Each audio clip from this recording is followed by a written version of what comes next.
పత్రికా సమావేశానికి ఇచ్చేసినటువంటి మీడియా మిత్రులకి, అదే రకంగా మా వైఎస్ఆర్ కాంగ్రెస్ పార్టీ బీసీ విభాగం రాష్ట్ర జనరల్ సెక్రటరీ డాక్టర్ తులి చంద్రశేఖర్ గారికి, అదే రకంగా వైఎస్ఆర్ కాంగ్రెస్ పార్టీ విశాఖ జిల్లా యాదవ్ సామాజిక వర్గ సాధికారిక అధ్యక్షులు ఎడ్ల సుమన్ గారికి, అదే రకంగా మా తూర్పు నియోజకవర్గం చెందిన వార్డు అధ్యక్షులు చొల్లంగ నాగేశ్వరరావు గారికి, తదితర వైఎస్ఆర్సీపీ బీసీ విభాగ నాయకులందరికీ నమస్కారాలు.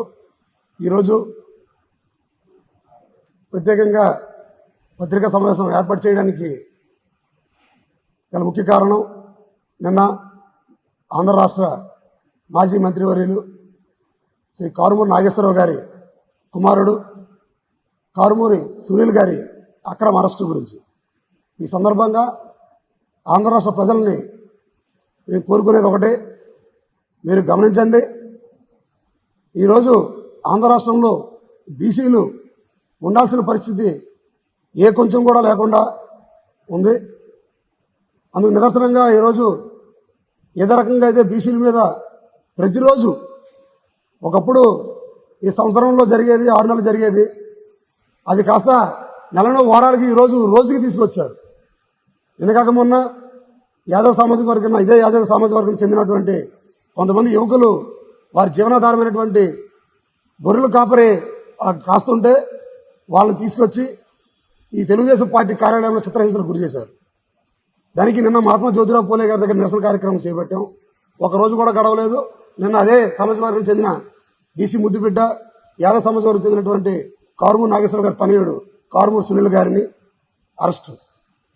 మీరు గమనించాలి, ఒక లేని కేసును సృష్టించి అందులో ఎవరైతే ఈ ప్రత్యేకించి బీసీ సామాజిక చెందిన నాయకులు ఉంటారో వాళ్ళందరినీ ఇరికించి వాళ్ళని ఇబ్బంది పెట్టాలని ఈ సందర్భంగా ఈ యొక్క కేసులు పడుతున్నారు.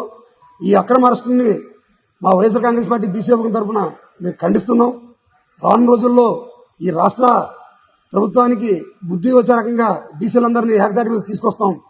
ఎందుకంటే ఈరోజు బీసీలు ఈ యొక్క ప్రభుత్వానికి అవకాశం ఇచ్చారు. ఆ అవకాశాన్ని వాళ్ళు సద్వినియోగం చేసుకోకపోగా తిరిగి మాపే దాడులు చేస్తున్నారు. ఈరోజు అత్యధిక జనాభా కలిగిన ఈ బీసీ సామాజిక వర్గం ఆంధ్ర రాష్ట్రంలో ఉంది. మాకు రాజ్యాధికారంలో అనగదొక్కుతున్నారు. ఏదో ఒక చిన్నగా పదవులు తీసుకుంటున్నా సరే మమ్మల్ని అందులో ఇరికించి పెద్ద తలకాయలను తప్పించి మమ్మల్ని బీసీలని ఇందులో బూచీలుగా చూపిస్తున్నారు. అసలు కేసు ఎక్కడ ఉందయ్యా? గతంలో 2014 నుంచి 19 వరకు ఇదే చంద్రబాబు నాయుడు గారి ప్రభుత్వంలో మద్యం ఏరులై పారింది. ఎక్కడ చూసినా బెల్ట్ షాపులు, ఎక్కడ చూసినా బారులు, విచ్చలవిడిన మద్యం. దాన్ని వైఎస్ జగన్మోహన్ గారి ప్రభుత్వం వచ్చిన తర్వాత 2019 నుంచి 2024 మధ్యలో వాటన్నిటిని స్టిమ్యులేట్ చేస్తూ ఏదైతే బెల్ట్ షాపులన్నింటినీ కూడా పూర్తిగా నిషేధిస్తూ బారులని కూడా చాలా వరకు రెగ్యులరైజ్ చేసి తగ్గించి ఆ యొక్క మద్యాన్ని ప్రభుత్వం ఒక ప్రాతిపదికన నడిపిస్తున్న తరుణంలో ఈరోజు మీరు గద్దెనెక్కిన తర్వాత మళ్ళీ మద్యాన్ని ఏరులే పారిస్తున్నారు. ఈరోజు ప్రతి సందులో కూడా బెల్ట్ షాపులు ఉన్నాయి. ప్రభుత్వం ఏం చేస్తుంది? దాని యొక్క మీ యొక్క తెలుగుదేశం పార్టీ ప్రభుత్వం ప్రోద్బలంతోనే ఈరోజు బెల్ట్ షాపులు జరుగుతున్నాయి. ఆ నాయకులందరూ కూడా తెలుగుదేశం కూటమికి చెందిన నాయకులే. అది ఎక్కడైతే మేము అడుగుతున్నామన్న ఉద్దేశం మీద లేనిపోని ఒక కేసును సృష్టించి మీరు అతని బూచిని చూపిస్తున్నారు. ఈరోజు మీకు నిజంగా ప్రజల మీద అంత చిత్తశుద్ధి ఉంటే ఈ మద్యం లేని కుంభకోణాన్ని తీసుకురావడం కాదు.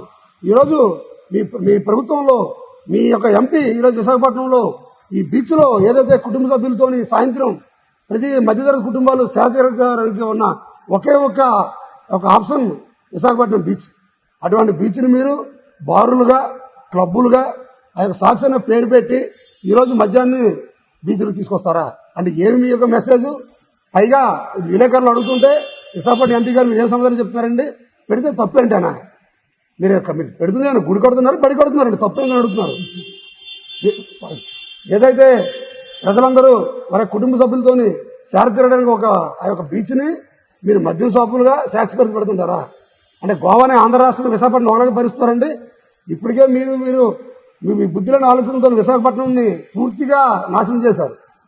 ఎక్కడ చూసినా సరే మైనింగ్, ఎక్కడ చూసినా సరే ఈ వైను తప్ప ఆంధ్రప్రదేశ్లో ఒక్క మంచి పని లేదండి. ప్రత్యేకించి బీసీలకి. మిగతా రాష్ట్రాల్లో బీసీలకి, కౌలుగీత కార్మికులకి అండగా నిలిచి వాళ్ళకి అభివృద్ధి చేసే రకంగా తీసుకొస్తుంటే వాళ్ళని పూర్తిగా కనుమరుగు చేసేసి మీరు ఈ యొక్క బెల్ట్ సబ్బుల ద్వారా, ఈ శాక్స్ ద్వారా, ఈ బారుల ద్వారా మీరు ప్రభుత్వానికి కాకుండా మీ సొంత జోబులు నింపుకోవడానికి ఈరోజు ప్రయత్నం చేస్తున్నారు. అందులో భాగంగానే ఈ డైవర్స్ పాలిటిక్స్ లో భాగంగా అందరూ కూడాను రాష్ట్రంలో ఈ బీసీల మీద దాడులు ఏదైతే చేస్తున్నామని మేము అడుగుతున్నామని చెప్పి మమ్మల్ని నోరు నొక్కించడం కోసం ఈరోజు కారుమూరి సునీల్ గారిని అరెస్ట్ చేశారు. దీన్ని తీవ్రంగా ఖండిస్తున్నాము.